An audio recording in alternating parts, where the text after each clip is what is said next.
ಕಥೆಯಾಗಿ ಕಥೆ ಇತ್ತು, 7 ಕಥೆಯಲ್ಲಿ. ಸೊ ಅದನ್ನ ಮಾಡಿದಾಗ ಈ ತರದ ಏನಾದ್ರು ಈ ಜಾನ್ರಲ್ಲಿ ಅಥವಾ ಈ ತರದ ಕಂಪ್ಲೀಟ್ ಆಗಿ ನಾನ್ ಆಕ್ಟರ್ ಗಳನ್ನ ಇಟ್ಕೊಂಡು ಎಕ್ಸ್ಪ್ಲೋರ್ ಮಾಡುವಂತ ಒಬ್ಬ ನಿರ್ದೇಶಕ. ಈ ಕೇಳಿದ್ರೆ ಹೇಳ್ತಾ ಇದಾರೆ, ಇದಾದ್ಮೇಲೆ ಇಲ್ಲೆಲ್ಲ ಒಳ್ಳೊಳ್ಳೆ ಆಕ್ಟರ್ ಸಿಕ್ಕಿದ್ರೆ, ಡೇಟ್ ಸಿಕ್ಕಿದ್ರೆ ಕಮರ್ಷಿಯಲ್ ಫಿಲ್ಮ್ ಮಾಡ್ತೀನಿ ಅಂತೆಲ್ಲ ಹೇಳ್ತಾ ಇದಾರೆ. ಸೊ ಶಿವಮ್ಮನೆ ನನ್ನ ಪ್ರಕಾರ ಒಂದು ಕಮರ್ಷಿಯಲ್ ಫಿಲ್ಮ್. ಸೊ ಅಲ್ಲಿಂದ ಜರ್ನಿ ಶುರುವಾಗಿರೋದು. ಒಂದು ಅವ್ರದ್ದೇ ಊರಿಗೆ ಹೋಗಿ ನಾನು ಒಂದ್ಸಲ ವಿಸಿಟ್ ಮಾಡಿರೋದು ಊರಿಗೆ, ಶೂಟಿಂಗ್ ಆಗ್ತಿರ್ಬೇಕಾದ್ರೆ.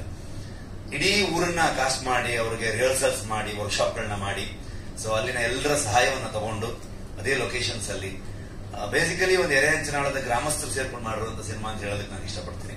ಹಾಗಾಗಿ ಈ ಸುಮಾರಷ್ಟು ಹೀರೋಯಿನ್ಗಳನ್ನ, ಆರ್ಟಿಸ್ಟ್ ಗಳನ್ನ ಇಂಟ್ರೊಡ್ಯೂಸ್ ಮಾಡಿದೀನಿ. ಆದ್ರೆ ಇದು ಸ್ಪೆಷಲ್, ಶಿವಮ್ಮ ಅವರನ್ನ ಹೀರೋಯಿನ್ ಆಗಿ ಇಂಟ್ರೊಡ್ಯೂಸ್ ಮಾಡ್ತಿರೋದು ಕನ್ನಡ ಚಿತ್ರರಂಗಕ್ಕೆ. ಸೊ ಇನ್ ಮುಂದೆನೂ ಕೂಡ ಇವರು ಅದ್ಭುತವಾಗಿ ಸಿನಿಮಾಗಳಲ್ಲಿ ಅವಕಾಶ ಸಿಗುತ್ತೆ ಇವರಿಗೆ. ದೊಡ್ಡ ದೊಡ್ಡ ಫೆಸ್ಟಿವಲ್ ಅಲ್ಲಿ ಸಿನಿಮಾ ಅಲ್ಲಿ ಪ್ರೀಮಿಯರ್ ಆಗಿ ತೆರೆ ಕಂಡು ತುಂಬಾ ಅದ್ಭುತವಾದಂತ ಪ್ರಶಂಸೆಯನ್ನ ಗಳಿಸಿಕೊಂಡು ಈಗ ನಾವು ರಿಲೀಸ್ಗೆ ಬರ್ತಾ ಇದ್ದೀವಿ.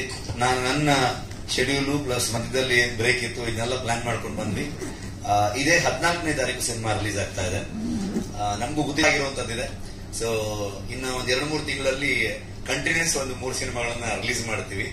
ಸೊ ಸಿನಿಮಾಗೆ ಥಿಯೇಟರ್ಗೆ ಜನ ಬರಲ್ಲ ಅನ್ನುವಂಥದ್ರ ಬಗ್ಗೆ ಸುಮಾರಷ್ಟು ಚರ್ಚೆಗಳು ಆಗಾಗ ಕೇಳ್ತಿದ್ದೆ. ಬಿಕಾಸ್ ನಾನು ಶೂಟಿಂಗ್ ಅಲ್ಲಿ ಇದರಿಂದ ಸಂಪೂರ್ಣವಾಗಿ ಗೊತ್ತಾಗ್ತಿರ್ಲಿಲ್ಲ.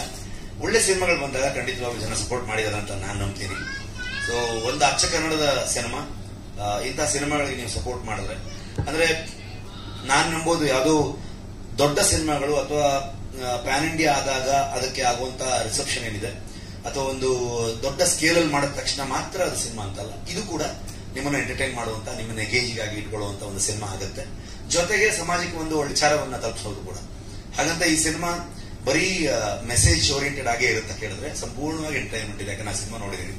ಸೊ ಬೆಂಗಳೂರು ಫೆಸ್ಟಿವಲ್ ಅಲ್ಲಿ ನನಗೆ ಜನರಿಗೆ ಹೇಗೆ ಅನ್ಸ್ಬೋದು ಅಂತ ನನಗೆ ನಂಬಿಕೆ ಬಂದಿದ್ದು ಬೆಂಗಳೂರು ಇಂಟರ್ನ್ಯಾಷನಲ್ ಫಿಲ್ಮ್ ಫೆಸ್ಟಿವಲ್ ಅಲ್ಲಿ ಇದನ್ನ ಶೋ ಆದಾಗ ಅಲ್ಲಿ ಆಡಿಯನ್ಸ್ ರೆಸ್ಪಾನ್ಸ್ ಏನಿತ್ತು ಅದು ಕೂಡ ಒಂದು ವಿಡಿಯೋ ನಾವು ರಿಲೀಸ್ ಮಾಡಿದ್ವಿ. ಅಲ್ಲಿ ಸಂಪೂರ್ಣವಾಗಿ ಜನ ಇದನ್ನ ಎಂಜಾಯ್ ಮಾಡಿದ್ದು ನೋಡಿದಾಗಲೇ ನಮಗೆ ಇಲ್ಲ ನಾವು ಥಿಯೇಟರ್ ತಗೊಂಡು ಹೋಗ್ಬೋದು, ಇದನ್ನ ಮೊದಲು ಇತ್ತು ಬಟ್ ಥಿಯೇಟರ್ ತಗೊಂಡೋಗ್ಬೇಕಂತ. ಜಯಶಂಕರ್ ಆರ್ಯಾರ ಇದಕ್ಕ ಬಂಡವಾಳ ಹಾಕಿದಾರ ನಾವು ರಿಸರ್ಚ್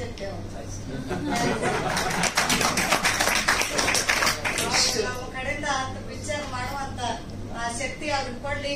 ನಿಮ್ ಬೆಂಗಳೂರು ಜನ ಎಲ್ಲ ನಿಮ್ಮ ಆಶೀರ್ವಾದ ನಮ್ಮ ಮೇಲೆ ಇರ್ಲಿ. ಒಳ್ಳೇದನ್ನ ಅಳವಡಿಸ್ಕೊಂಡು ಕೆಟ್ಟದನ್ನ ನಮ್ಮಲ್ಲಿ ಬಿಟ್ಟು ಈ ಪಿಕ್ಚರ್ ಎಲ್ಲಾರು 10 ಮಂದಿ ರಿಸರ್ಚ್ ಇಟ್ಟವ್ರೆ.